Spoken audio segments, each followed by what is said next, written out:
Giving and receiving kindness are easy ways to feel good and to help others feel good too. People, organisations, and societies thrive when they are grounded in a culture of kindness. Kindly words do not enter so deeply into men as a reputation for kindness. Every minute of every hour of every day, you are making the world just as you are making yourself, and you might as well do it with generosity and kindness and style. Kindness, I've discovered, is everything in life. With all the bad things that are happening in the world right now, I think we need a message of togetherness and true unity. I believe that starts with personal reflection, and then we can find kindness toward each other. I call horses divine mirrors. They reflect back the emotions you put in. If you put in love and respect and kindness and curiosity, the horse will return that. I think the only way to return my followers kindness and show my appreciation for their support is to become a better actor and to help people any way I can. There's nothing so kingly as kindness, and nothing so royal as truth.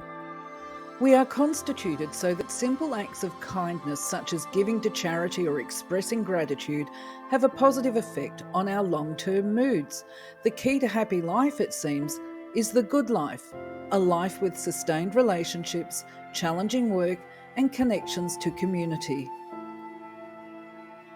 First and foremost, we need to be the adults we want our children to be.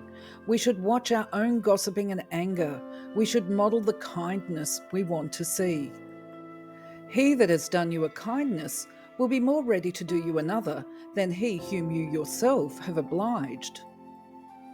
A laugh, to be joyous, must flow from a joyous heart, for without kindness there can be no true joy. He who aspires to paradise should learn to deal with people with kindness. The man who practices unselfishness, who is genuinely interested in the welfare of others, who feels it a privilege to have the power to do a fellow creature a kindness, even though polished manners and a gracious presence may be absent, will be an elevating influence wherever he goes. Kindness is a passport that opens doors and fashions friends. It softens hearts and molds relationships that can last lifetimes. Deliberately seek opportunities for kindness, sympathy, and patience. Kindness is always fashionable and always welcome. Kindness makes a fellow feel good, whether it's being done to him or by him.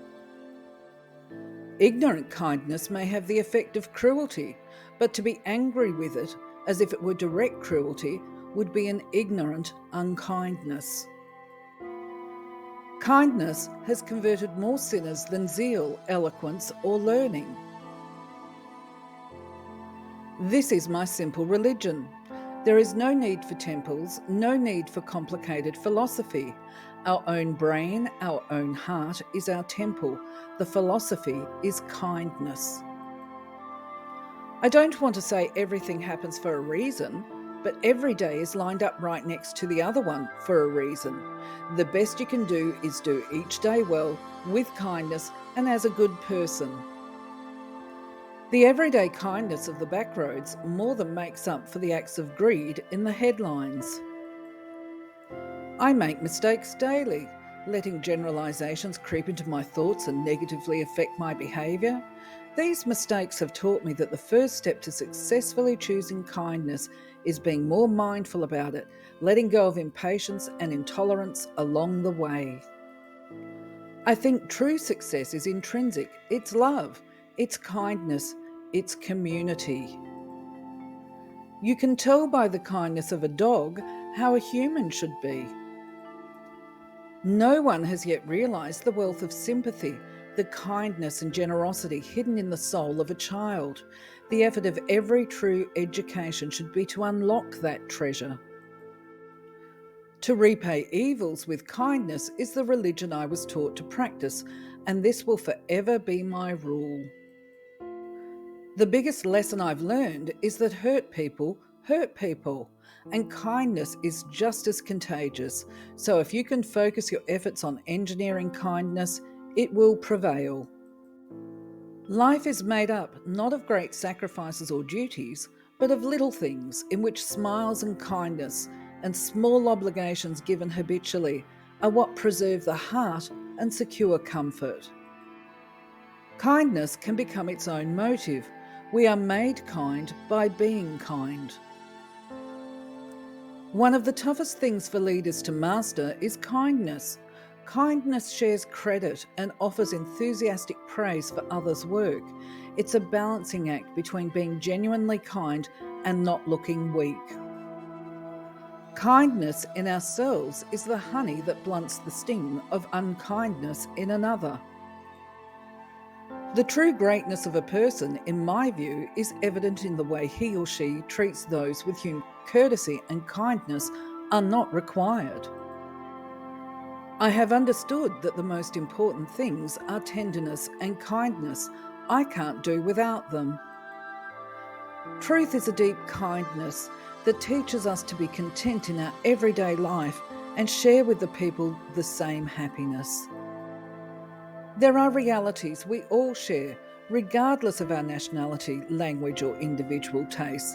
As we need food, so do we need emotional nourishment, love, kindness, appreciation, and support from others. And as I've gotten older, I've had more of a tendency to look for people who live by kindness, tolerance, compassion, a gentler way of looking at things.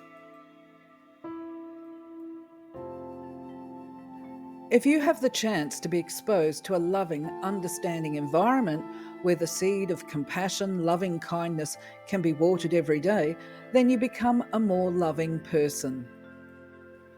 When autumn darkness falls, what we will remember are the small acts of kindness: a cake, a hug, an invitation to talk, and every single rose.